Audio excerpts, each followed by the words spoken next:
আমাদের সম্পর্কগুলো মূলত এই তিনটি কারণেই নষ্ট হয়ে যায়। 1. রাগ, 2. জেদ, 3. ইগো। অনেক কষ্ট পেয়ে আজ আমি যা বুঝেছি, যে নীরবে ভালোবাসতে জানে তার ভালোবাসার গভীরতা অনেক বেশি। আর যার ভালোবাসার গভীরতা এত বেশি সেই মানুষগুলো জীবনে কষ্ট পায় অনেক বেশি। জীবনে টাকা নয়, ব্যবহারটা অনেক বড়। কারণ শ্মশান হোক বা কবরস্থান, 4 কোটি টাকা নয় বরং 4 জন মানুষ তোমাকে ছাড়তে আসবে।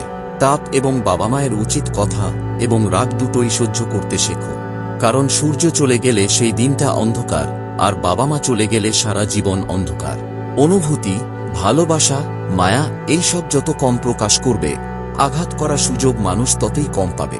জীবনের সবথেকে কঠিন পরীক্ষা হলো ধৈর্য। সঠিক মুহূর্তের জন্য সবসময় অপেক্ষা করুন। মানুষকে অবশ্যই বিশ্বাস করা উচিত, কিন্তু তার আগে ভেবে দেখুন সে মানুষ নাকি অমানুষ। কোনো অভিযোগ নেই আর কখনো থাকবে না, আছে শুধু কিছু অভিমান যা কখনো বলবো না। জীবনে 2 ধরনের মানুষের থেকে দূরে থাকুন, 1 ব্যস্ত মানুষ আর 2 স্বার্থপর মানুষ। কারণ ব্যস্ত মানুষগুলো তার ইচ্ছামত কথা বলবে, আর স্বার্থপর মানুষগুলো তার দরকারে তোমার সঙ্গে কথা বলবে। আমি প্রয়োজনের থেকে বেশি সঞ্চয় করেছি, তবে টাকা নয়, কিছু বাস্তব অভিজ্ঞতা।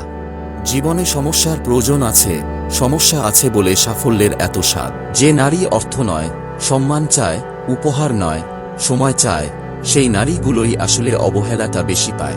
ভালোবাসা মানে শুধু দেহ বা রূপের আকর্ষণ নয়, ভালোবাসা মানে সম্মান, শ্রদ্ধা, বিশ্বাস ও ভরসা। কালকে রাতে যে শান্তিতে ঘুমিয়ে আছে সে নিজেও জানে না আজ তার জন্য কতটা দুঃখ অপেক্ষা করছে। এ যুগের অশিক্ষিতরা থাকে 5 তলায় আর শিক্ষিতরা থাকে গাছতলায়। কারণ এখন জুতো বিক্রি হয় কাচের ঘরে, আর বই বিক্রি হয় রাস্তার ধারে। অনেক আশা নিয়ে হাতটা ধরেছিলাম, কিন্তু এতটা অবহেলা পাবো ভাবতেও পারিনি। ঈশ্বর আমাদের 2টি কান ও একটি মুখ দিয়েছেন, যাতে আমরা বেশি শুনি এবং কম বলি। কিন্তু আমরা মানুষ বেশিরভাগ সময়ই তার উল্টোটা করে থাকি। কাউকে ভালো লাগার আগে অনেক বছর একা থাকা যায়, কিন্তু কাউকে ভালো লাগার পর মনে হয় তাকে ছাড়া জীবনটা অসহায়। একটা কথা জানো তো, চিতা মরা মানুষকে জ্বালায়, আর চিন্তা জ্যান্ত মানুষকে জ্বালায়।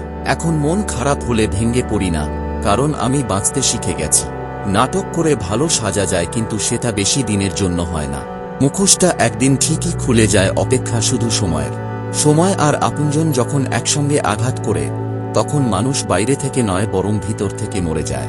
হারানো মানুষগুলোকে খুঁজে পাওয়া যায়, কিন্তু বদলে যাওয়া মানুষগুলোকে কখনোই আর আগের মতো করে ফিরে পাওয়া যায় না। পৃথিবীর সবথেকে বড় মিথ্যা কথা বলা, আমি তোমাকে ছাড়া বাঁচব না। কিন্তু একটা কথা মনে রেখো, সবাই বাঁচে, এমনকি খুব ভালোভাবেই বাঁচে, শুধু মরে যায় স্মৃতিগুলো। বেঈমান আর স্বার্থপর লোক কখনো নিজের ছাড়া অন্যের অনুভূতি বোঝে না। যতদিন তুমি সবার কথা সহ্য করতে পারবে, ততদিন তুমি ভালো, আর প্রতিবাদ করলেই তুমি খারাপ।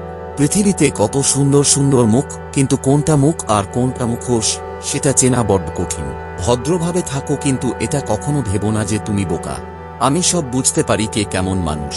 মানুষ তখনই কাঁদে যখন তারা তাদের মনের সঙ্গে লড়াই করে হেরে যায়। একটা কথা কি জানো তো, স্বপ্নের শহরে সবাই খুশি, আর বাস্তব তার বিপরীতমুখী। মানুষকে হারানোর থেকে তার বদলে যাওয়া রূপটা সবচেয়ে বেশি ভয়ানক। কিন্তু গল্পের ইতি থাকে চলার পথে সমাপ্ত হয়ে যায়। পৃথিবীর একটি অদ্ভুত নিয়ম হলো, কাছে থাকলে মূল্য বুঝে না, আর হারিয়ে গেলে সারা জীবন খোঁজাখুঁজি করে। আমি অল্পতেই মাথা গরম করে ফেলি, পরে নিজেই কষ্ট পাই। একটুকুতেই মানুষকে বিশ্বাস করে ফেলি, পরে নিজেই ঠকে যাই। অল্পতেই অন্যকে আপন ভাবি, আর পরে বুঝতে পারি সত্যি কথা বলতেই পৃথিবীতে কেউ আপন নয়। কথাগুলো ভালো লাগলে একটা লাইক দিয়ে কমেন্ট বক্সে আপনাদের মতামত জানাবেন, আর পরবর্তী ভিডিওর জন্য চ্যানেলটিকে সাবস্ক্রাইব করে পাশে থাকবেন।